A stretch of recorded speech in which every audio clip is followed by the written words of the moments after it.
Yo guys, what is going on? Got a BT7 green hybrid deck profile for you guys. So this is a deck I've been enjoying quite a lot, much more than I initially thought. I don't usually like a lot of the playstyles of green decks, at least in the past couple of formats, but this deck is a ton of fun, lots of board control, very fast-paced, and allows you to build into your 10 Warriors cards very quickly, and I think it's pretty much the only deck outside of Red Hybrid that actually plays your 10 hybrid boss monsters, being the Ancient Beetlemon as well as the Ancient Troymon. So anyways guys, that's kind of a brief rundown, but let's go ahead and get into the cards. So for the Digi-Eggs, playing 4 copies of Pinomon and 1 copy of Koromon. So Koromon is the new Digi-Egg. This guy could realistically be anything. I was even debating just cutting down to 4 Digi-Eggs, but Pinomon I think is the best one. Once per turn, if you attack an opponent's Digimon, you get to draw a card. So a very nice consistency card, especially because a lot of your card effects revolve around piercing and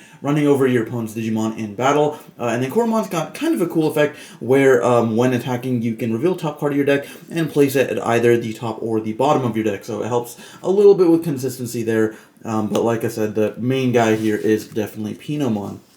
So then, for the level 3s, I'm playing, of course, 4 copies of Betamon. So this guy is new out of BT7. He is a pretty good searcher. He lets you reveal the top 3 cards of your deck, add a green level 4 Digimon or a green Tamer card amongst those to your hand. So it not only searches all of your green Tamers, but all of your green level 4s as well, being Beetlemon, Metal Kabuterimon, even Arbormon as well. So a really nice consistency card there, and that's kind of what the goal of this deck is. In a lot of hybrid decks, you just play a lot of searchers, a lot of cards that get you to your Tamers and hybrids very quickly, so that you can set up for your big plays. So then for the other level 3s, playing 3 copies of Starter Deck Palmon. So this one is a little bit unconventional maybe, but this has the inherited effect where when attacking an opponent's Digimon, you get plus 2000 DP for the turn. So this helps your Digimon swing over a lot of Digimon in the meta. So for example, Beetlemon is only at 5,000, but if you evolve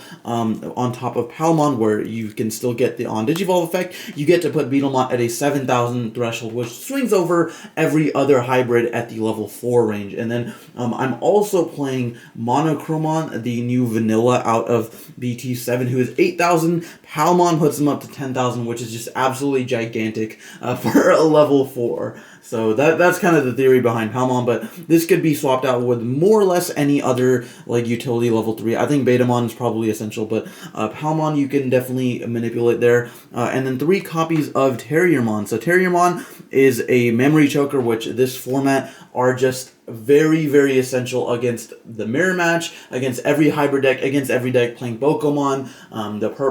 Every purple deck, especially purple hybrid and Lilith Loop, gain tons and tons of memory off of effects that are not necessarily Tamers. So I think you definitely need to play Terriermon in some capacity, and I'm deciding to play 3. So that is it for that level 3s actually. Only 10 green level 3s here. It seems a little bit low, but a lot of the hybrid decks, because you're playing so many Tamers and you're evolving on the Tamers, those kind of substitute out the ratios for you. So then for the level 4s, playing 4 copies of Beetlemon. So this guy does a lot for the deck, okay? So he is your kind of main level 4 hybrid.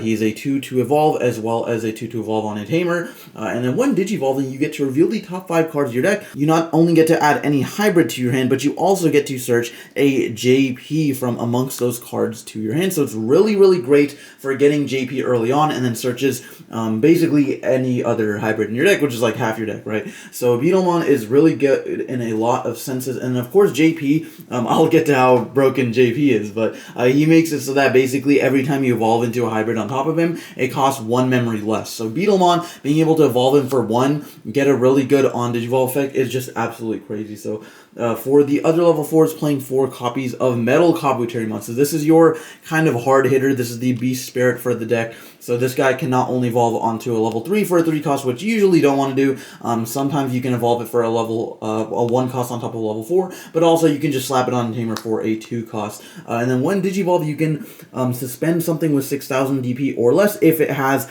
either a hybrid or a JP. That's kind of the theme with all of the new Beast Spirits. They either basically have to have a hybrid in their traits, or like their canonical like Tamer, right? Burning Greymon Takuya, JP for Metal Kabuterimon, etc. So this guy is really good because 6,000, like I said, is a really big threshold. And then if you've got like your Monochromon on field or your Palmon underneath something, it helps you swing over opponents like hybrids as well. But just being able to swing over like level 3s opponents, Gazimon, Terriermons, etc. And then also JP gives your Digimon piercing, so then that works really, really well with the Metal Kabuterimon there. So those are kind of your main hybrids, and then also just playing 3 copies of Arbormon, just to have like another name, because sometimes you do need to just bump up the hybrid count, because playing a lot of Tamers in this deck, and that's kind of the whole goal, and just having the hybrid in the trait and being able to go for finishers is important, despite this guy being just like a vanilla, right?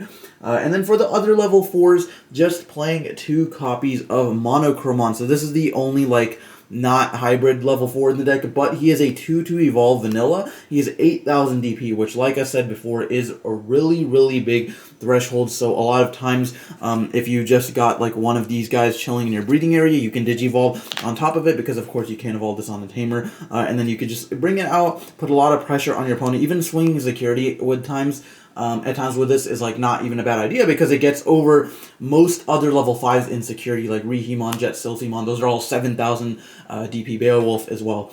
So being 8,000 is really, really significant and can help you swing over a lot of level 4s. Okay, so that is it for the level 4 count. And then for the level 5 count, playing a much smaller package. The ratios in a lot of these hybrid decks are a little bit weird if you're just used to conventional decks, but I think this is kind of going to be the norm going forward. So this is 4 copies of Rhino Kabuterimon. So what this guy does, oh boy.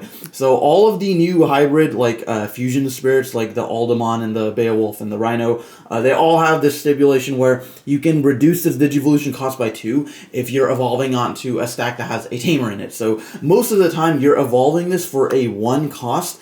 So already broken, right? A 1 cost level 5, but not only that, but this guy has the effect where when attacking, if when attacking, you can Digivolve into a Digimon card with 10 warriors or Insectoid in its traits from your hand onto this card for only a 3 cost, as opposed to the normal 5 cost that it takes to evolve like your 10 warriors cards, okay? So this not only saves you memory when you're evolving it because it only costs 1, but then it saves you a lot of memory, basically this is like the only deck that has the 10 warriors that are like actually playable, because you're never evolving them for 5, at least not like in most situations. So being able to bypass that is really, really good.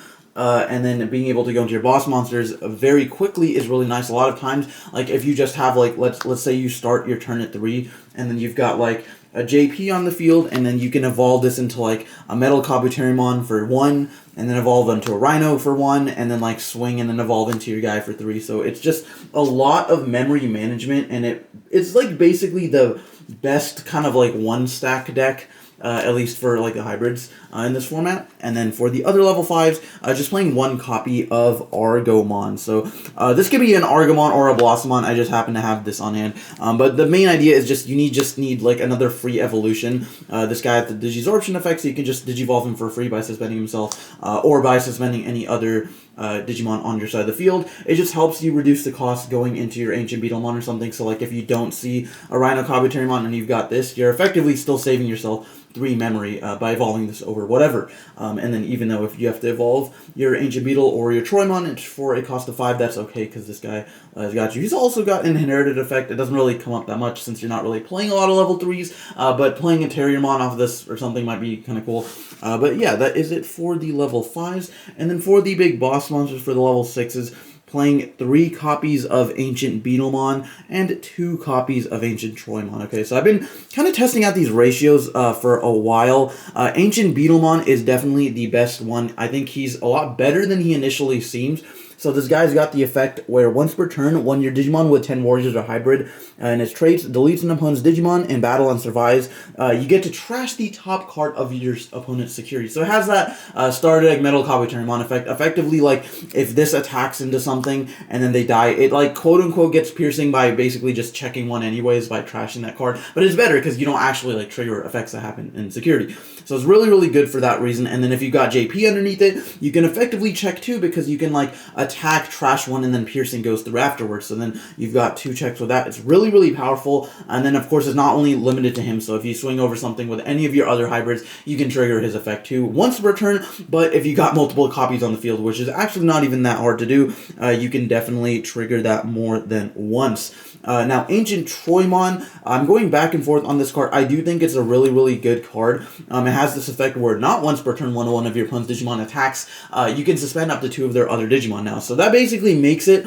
to where they can't really attack with more than one thing at any given time. However, the issue is like against a lot of people who know how to play against it and a lot of hybrid decks, they can just kind of go into one Digimon at a time. Like, they don't really need to keep more than one thing on the field at a time, but it does make it so that, like I said, they only get 1 attack per turn, assuming they don't have a bunch of hybrids in hand, and then it stops really, like, their big boss monsters from making any plays, because Troymon's 13,000, so you can just, like, attack over them, like, after the fact, and then if you got, like, Troymon plus Beetlemon, it becomes really, really good, because you can suspend their Digimon, and then attack over, and then trash the card with Beetlemon as well. So, I think I like 3-2. I probably wouldn't play more than, like, 5 or 6 level 6s. Despite this seeming like a small amount, you are only playing 5 level 5s, and then you've got lots of ways to search these cards as well. So, and then also they also have both of them have the undulation effect where you can play a level 4 or low green hybrid from your hand at no cost. So there's a lot of targets for that, of course. So yeah, all around really, really good cards.